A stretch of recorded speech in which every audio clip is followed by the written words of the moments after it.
Hello, everyone, and welcome back for another episode of the Outdoor Adventure Series podcast, where we celebrate individuals and families, businesses, and organizations that seek out and promote the exploration, stewardship, conservation, access, and enjoyment of the outdoors. I am very excited because I've just completed almost my fourth day of being on the Wilderness Discoverer, which is a small cruise ship that sails here in and around Alaska, Glacier Bay National Park. And today we had a nice time out in Neka Bay in Hoona, Alaska. And so now I have the pleasure of interviewing a couple of the staff who are on the Wilderness Discoverer. The boat is owned and operated by UnCruise Adventures, and we're very excited to be able to produce these little short podcasts. I have the pleasure right now of just spending a couple minutes with Brooke from Lincoln, Nebraska. Hello, Brooke. Hi, I'm glad to be talking to you. Fantastic. So how long have you been on the Wilderness Discoverer? Is this your first ship? Have you been on other ships? What's been your career so far? So this is the first company I've worked for as UnCruise. It's the only cruise ship company I've worked for. The Wilderness Discoverer is my favorite ship. We call it the Jewel of the Fleet, and I've been on it for 3 seasons. This is my third Alaska season. This is my third season on the Discoverer.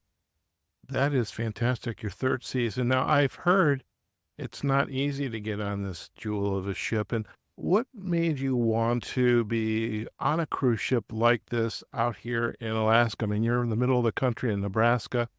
We're not in the middle of the country anymore. We're in some beautiful wild scenery. Yeah, I definitely wanted to do something where I could travel more. I was looking at big boats and applied for a couple, and then 2 days later was hoping they didn't call me, and luckily they didn't. This one called me back, and it just seemed way different from a big boat or from anything else I had done before. So it's been a really good way for me to travel around to see Alaska. I've also worked in Mexico with UnCruise, so it's places I never would have come if I hadn't worked here. That's very interesting. Now, when you first came on the boat, how much preparation or training did you have to go through in order to be let go to just do your role on the boat? So my background is I've been serving and bartending for about 5 years before I started working here. And they gave me a couple Zoom interviews, probably 2 or 3, asked me about my fine dining knowledge, about my cocktail knowledge, if I had done housekeeping work before. And I said all the right things. I got the gig. And when I showed up here, they basically trained me the day that guests get off and the day that guests get on. So that's what we call a turn day. I got trained kind of on the spot. And then the first couple days they overlooked and watched me. And I've been rolling ever since. That's very good. And now I'm curious, on your name tag, besides your name, Brooke, it says steward. What is the role and responsibility of a steward? So a steward here, your daily schedule is looking something like you'll serve all of the meals. So you'll serve breakfast, lunch, and dinner with the guests. And then you will do housekeeping services between breakfast and lunch. Then you'll have a little break in the afternoon before dinner. And then once dinner's done, you do setup and breakdown. Steward is mainly, imagine all of the positions in a hotel, and you're doing all of them on the boat. Okay. Now, your day in the life, is it all work, and you just have a shift, and when you're done, you are just, okay, I'm going to bed? Or are you able to do a little bit of relaxation, exercise, read, write when you're not on shift? Yeah, so as a steward, we're one of the only positions that has a break fixed into our daily schedule because our schedule revolves more around guest meal times and services and things like that. So everyone, does different things with their breaks. I work out on my break and I try to sneak a nap in. Some people just like to nap. We can go out on activities on our breaks, which is great. And then usually at night, we do have a little crew lounge where we'll watch a movie. We'll just go to bed. It just depends on what you want to do, but it's kind of flexible. Okay. Now, last night we were at the entrance to the park, and they had this is where visitors to Glacier Bay National Park would come into, and they had a visitor center there. They had the very famous house with the white, I think it was white cedar, if I'm not mistaken. I could be mistaken, but it was cedar. It smelled great. They had the totems, and were you able to get out and go explore there with your peers from the boat? Yes. So a bunch of us did end up getting off the boat and going to explore. I came to bed a little earlier because I like my sleep, but we typically will go up and go to the visitor center, go to the tribal house, and then there's a trail that some of us will run on, things like that. So a bunch of us got off and got some fresh air, got to stretch our legs, things like that. Okay. Yeah, visitor center and tribal house, those were the words I was looking for. I've been out in the water all day, so I'm still a little bit fresh aired on the brain. Now, one of the special roles you have here on the boat is you are behind the bar. And what's the experience of being a bartender slash mixologist here on the Wilderness Discoverer? Yeah. So my typical bartending background, where I come from, I work in a really high-paced sports bar in a college town. I live in Lincoln. I work right next to the football stadium. On game days, there's over 100,000 people in town, so I like to joke that I sling beers.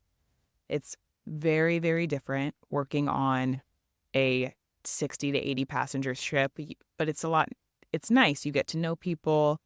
You get to take your time because they're not going anywhere.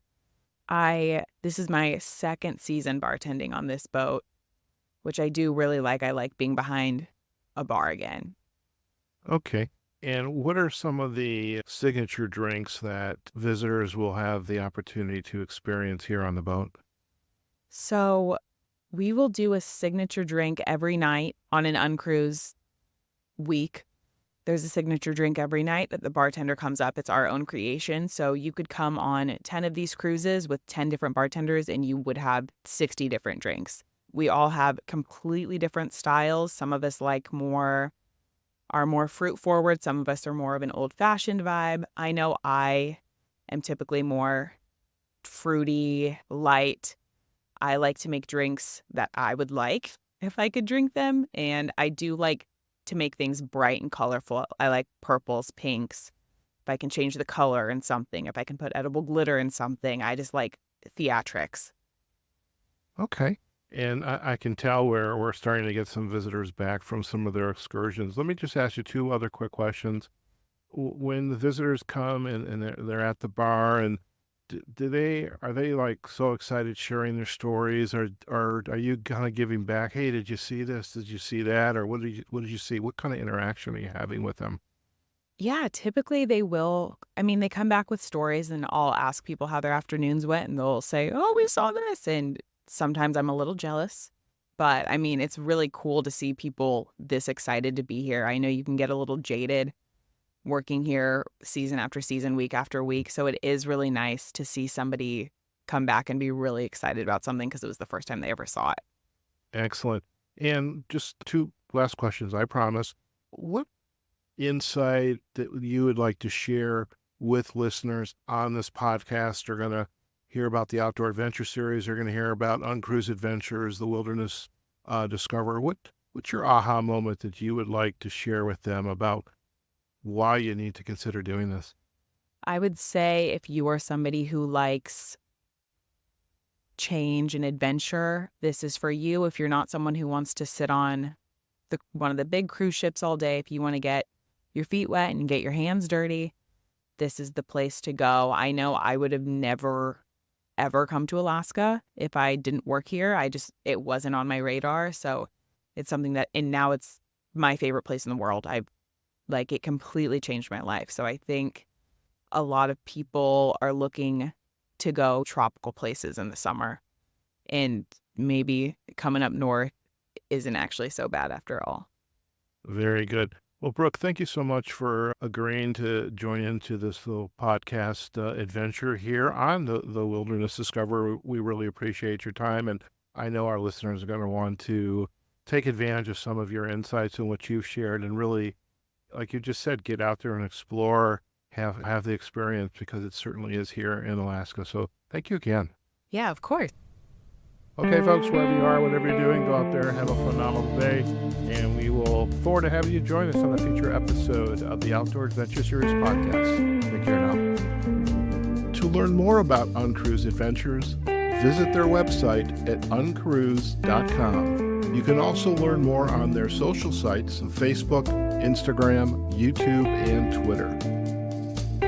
If you enjoy podcasts devoted to outdoor adventure, find us online at outdooradventureseries.com.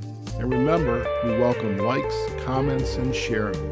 You can also find us on our Facebook, LinkedIn, Instagram, and YouTube pages by searching for Outdoor Adventure Series. And you can also find us on all of the leading podcast platforms. All the links that we mentioned just now can be found in our show notes for this episode. Take care, and until next time, we look forward to having you join us for a new episode of the Outdoor Adventure Series podcast.